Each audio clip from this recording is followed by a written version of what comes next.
Saudações a vocês que me acompanham neste canal. Sejam bem-vindos ao PL MMA número 59. Meditações de Marco Aurélio Antonino, livro 6º, capítulos ou entradas de número 5 a 10. Vamos fazer a leitura, o comentário e a análise desse trecho neste vídeo. A tradução que será usada, como sempre, é a de Dona Virgínia de Castro e Almeida, que está em domínio público, e o trecho que será lido e discutido neste vídeo pode ser acompanhado aqui por meio da descrição. Vejamos, portanto, o que Marco Aurélio diz de si para si neste ponto do seu diário filosófico espiritual. 5. A razão que governa o mundo sabe como é constituída, o que faz e sobre que matéria atua.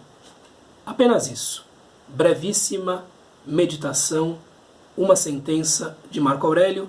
A razão que governa o mundo, na verdade, o cosmos, isto é, o universo, tudo quanto existe, sabe como é constituída, tem, portanto, uma espécie de autoconsciência, o que faz, e o que faz é necessariamente o mais benéfico para a constituição do todo, para si mesma, se quiserem, e sobre que matéria atua. E atua sobre essa matéria por meio de uma trama complexíssima, intricadíssima de causas e efeitos, que, se quisermos, podemos chamar destino, fado, algo assim. Então este logos que governa tudo quanto existe, conhece a si próprio, sabe o que faz, portanto não faz besteiras, não age ao acaso, tem pronoia, tem providência, uma vidência das coisas na frente, uma consciência, um nous das coisas na frente, inteligência previdente, e sobre que matéria atua. A ideia de acaso, portanto, está totalmente descartada por Marco Aurélio em trechos como este. No início do livro 6º, nós temos estas meditações mais breves que dizem respeito muito àquilo que os estoicos chamavam de física e que tem por objetivo tranquilizarem o imperador filósofo quanto à boa administração do todo. Talvez fosse um momento, podemos aqui extrapolar, podemos imaginar, em que tudo parecia muito fora do controle do imperador, de modo que lembrar-se dos preceitos estoicos que mostravam um cosmos governado por uma razão presciente, previdente, autoconsciente, fosse algo tranquilizador. 6. Já temos uma meditação que diz respeito à psicologia das paixões, o modo de bem governar-se a si mesmo. Vejam que bela meditação, que pensamento interessante. A melhor forma de vingança, não nos parecermos com quem nos ofendeu, ou com quem tentou nos ofender. A melhor maneira de se vingar de alguém que agravou você, ou que tentou agravar você, tentou atacá-lo ou atacá-la, é decidir de si para si, no seu foro íntimo, não se parecer com essa pessoa, não ser essa pessoa. Aqui a ideia de tranquilidade estoica, de ataraxia, isto é, de ausência de tarahé, isto é, de perturbação, se coloca da melhor maneira possível, de um modo muito nítido.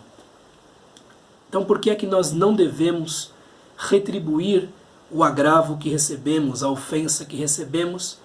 Porque assim estamos nos colocando exatamente em pé de igualdade com aquele que nos ataca, com aquele que nos ofende. E a melhor vingança é justamente não fazer caso dessas coisas, é justamente não se parecer com esse indivíduo, muitas vezes bestial, que ataca uma pessoa quase sempre por motivos bem pouco inteligentes. Aliás, a violência do ataque tem sempre a ver com a ninharia, ou muitas vezes a ver com a ninharia do objeto de que se está tratando. Quanto menor o motivo, quanto mais chão um motivo, maior às vezes a virulência do ataque. A melhor forma de vingança é não nos parecermos com quem nos ofendeu. Existe aí uma ideia muito semelhante na sabedoria popular: a melhor vingança é viver bem, né? Que de vez em quando aparece na boca das pessoas. 7. Que o teu único prazer, o teu único deleite, consista em passares de uma ação útil ao bem comum para outra ação igualmente útil ao bem comum, lembrando-te sempre de Deus. Muito bem, os estoicos são avessos ao prazer, porque entendem que quando se incorre em um prazer, quando o indivíduo se entrega a um prazer, ele está rifando o seu autocontrole, ele está aceitando perder boa parte do seu autocontrole. Como eles prezavam muito o controle de si, julgavam que era uma das pouquíssimas coisas que efetivamente o ser humano tinha para si mesmo, o prazer é algo que, por seduzir, acaba, evidentemente, trazendo prejuízos ao indivíduo. É uma doutrina, digamos assim, um ensinamento, um ideário difícil de ser encarado por pessoas hoje, né? Por nós que vivemos em uma sociedade de consumo, muitas vezes saciados, embotados, muitas vezes enjoados de tudo o que temos. Mas os estoicos pensavam de outra maneira, e este modo de pensar é bastante desafiador para nós. Mas há um prazer que é possível. Não é o objetivo da ação, não é o objetivo da vida virtuosa, mas existe. Existe o prazer de ter agido bem, existe o prazer que está encerrado na própria ação boa, que está encerrado no próprio bom pensamento. E aqui Marco Aurélio deseja de si para si que o teu único prazer, o teu único deleite consista justamente em coisas assim. Consista em passares de uma ação útil ao bem comum para outra ação igualmente útil ao bem comum. Que você, Marco Aurélio, portanto, vá sendo prestativo, solícito, útil, uma pessoa de bem, uma pessoa voltada para o que é melhor, de um momento a outro, sem exigir nada em troca. Nós vimos alguns vídeos atrás, infelizmente não me lembro do número, aquele ponto das meditações em que Marco Aurélio diz que o melhor tipo de ser humano é aquele que age bem sem pedir nenhum tipo de retribuição e que o faz de uma maneira tão natural como a abelha fabrica o seu mel, o cão fareja a sua presa, o cavalo entra em corrida, em uma carreira, isto é, aquele que age bem por reconhecer nisto a sua própria natureza, não imaginando nenhum tipo de retribuição, não imaginando um muito obrigado, nada do gênero. Que o prazer, portanto, esteja na própria ação boa, que o prazer, portanto, esteja na própria busca da excelência, da areté, e não em coisas externas, e não num muito obrigado, e não numa retribuição possível, nada disso, lembrando-te sempre de Deus. Deus, evidentemente, para os estoicos, é o todo, é a natureza, é o destino, é a harmonia universal, é a razão que tudo governa. Aí você pode escolher o termo que quiser, e se trata de algo imanente e não transcendente. Portanto, Deus aí é a totalidade das coisas, a totalidade de tudo quanto existe, algo de que fazemos parte. Que o teu único prazer, o teu único deleite, consista em passares de uma ação útil ao bem comum para outra ação igualmente útil ao bem comum, lembrando-te sempre de Deus, da divindade, portanto, da parcela de divindade que todos nós temos, desta comunhão que todos nós temos entre nós mesmos. 8. O que nos deve governar é esta faculdade que possui a alma de acordar, de se dirigir a si própria, de se organizar segundo a sua vontade, de encarar os acontecimentos de maneira que tudo o que suceda lhe parece suceder em conformidade com os seus desejos. Muito bem, aqui está se falando do hegemonikon, to hegemonikon, a mente diretora, a faculdade que nos dirige, que nos governa. O que nos deve governar é justamente a parte da mente feita para governar, o guia interior, como se diz em outras traduções. O que nos deve governar é o hegemonikon que a alma possui. E essa faculdade aqui tem os seguintes predicados: é capaz de acordar, de dirigir a si mesma, a si própria, de se organizar segundo a sua vontade. Esta faculdade, para os estoicos, é soberana. O ser humano simplesmente não se dá conta disso, não sabe disso, precisa ser esclarecido quanto a este ponto. Essa faculdade, por exemplo, tem justamente na sua possibilidade de atribuir um julgamento àquilo que a ela se apresenta, um grande poder.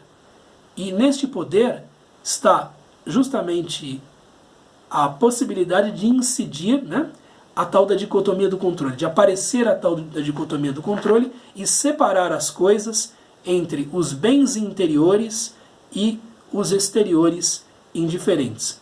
De modo que, quando o indivíduo se prepara, segundo o ideário estoico, para fortalecer a sua cidadela interior, para fortalecer o seu hegemonikon, ele consegue se tornar, digamos assim, refratário ao que é externo. Ele consegue se concentrar na sua própria interioridade e ser fiel a ela e somente a ela. Mas isso só é factível, só é executável no sábio. Em geral, as pessoas não são assim. Porém, esse hegemonikon tem essa virtualidade, isto é, a virtualidade de governar-se a si próprio de uma maneira a mais independente possível. O que nos deve governar é essa faculdade que possui a alma de acordar, de se dirigir a si própria, de se organizar segundo a sua vontade, de encarar os acontecimentos de maneira que tudo o que suceda lhe parece suceder em conformidade com os seus desejos. A ideia aqui é aquela de querer que as coisas sejam como de fato são e não ficar imaginando que elas devam ser de outra maneira, como diz Epicteto, se não me engano, lá no manual 9.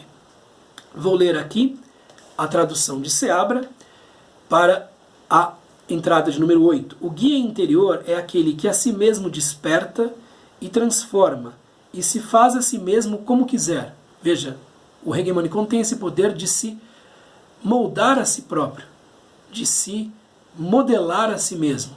Você consegue ser interiormente a pessoa que quiser ser, contanto que haja segundo a maneira correta, contanto que se impregne da filosofia, né, como os estoicos a ensinavam. Pelo menos é uma aspiração da filosofia estoica, e que faz todo acontecimento aparecer tal como ele o quer.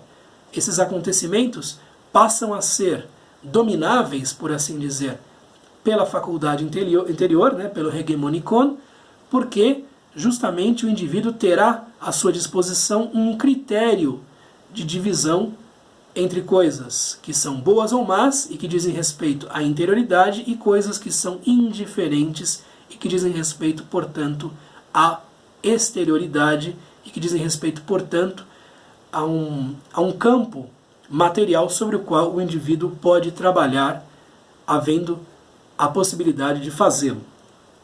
Muito bem. Eis o que diz aqui a entrada de número 8. Número 9, mais uma bela meditação que tem a ver com a ideia de destino. Tudo se cumpre segundo a ordem da natureza universal e não segundo a ordem de outra natureza que poderia envolvê-la ou por ela ser envolvida ou existir independente dela. Notável aqui o imanentismo dos estoicos, o imanentismo em que Marco Aurélio acredita. Tudo se cumpre segundo a ordem da natureza universal, e é uma ordem que é racional, que é comandada pelo Logos, e não segundo a ordem de outra natureza exterior a esta natureza universal. Então não se supõe aqui um Deus transcendente que comande esta natureza, e nem alguma coisa menor do que esta própria natureza e que condicione a natureza de dentro para fora, ou alguma coisa que poderia envolvê-la ou por ela ser envolvida, ou existir independente dela. Quer dizer, a natureza é tudo quanto existe, o universo é tudo quanto existe, e tudo quanto existe é material. O materialismo imanentista dos estoicos está aqui muito bem expresso nesta bela meditação. 10. Ou tudo é apenas um aglomerado confuso de elementos que se misturam ao acaso e depois se dispersam, ou tudo é união, ordem, providência. No primeiro caso, por que hei de desejar a permanência em um meio onde tudo é confusão? E que outro cuidado poderei ter, senão o de saber de que maneira um dia me tornarei terra? Para que hei de afligir-me? O momento da dissolução chegará seguramente, por mais que eu faça. No segundo caso, venero aquele que governa tudo, tranquilizo-me e deposito nele toda a minha confiança. Uma das discussões mais feitas, mais populares nos meios que propõem o estoicismo como alternativa filosófica para a contemporaneidade é justamente este dilema de Marco Aurélio. Deus, a providência ou o acaso, os átomos. Em alguns momentos, Marco Aurélio coloca esta dicotomia, este dilema diante de si próprio, e ele chega a uma conclusão que é muito satisfatória, especialmente para indivíduos que praticam ou professam um estoicismo agnóstico ou ateu, porque ele vê que os nossos deveres enquanto seres humanos não se alterariam mesmo que não houvesse providência, mesmo que não houvesse um logos universal dotado de uma espécie de consciência, mesmo que não houvesse uma divindade propriamente dita.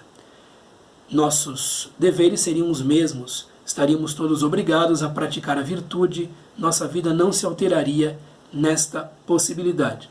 No entanto, ele sempre opta pela possibilidade de que exista um universo com providência, um universo racionalmente organizado e dotado de alguma coisa semelhante ao que poderíamos entender como divindade. É sempre a alternativa pela qual ele opta e que ele acha melhor e que ele acha, aliás, autoevidente. Ou tudo é apenas um aglomerado confuso de elementos que se misturam ao acaso, hipótese de Demócrito e de Epicuro, e depois se dispersam, depois se perdem, transformando-se, ou tudo é união, ordem, providência. Ou há uma espécie de intenção por trás da disposição da totalidade em que existe união, ordem e providência.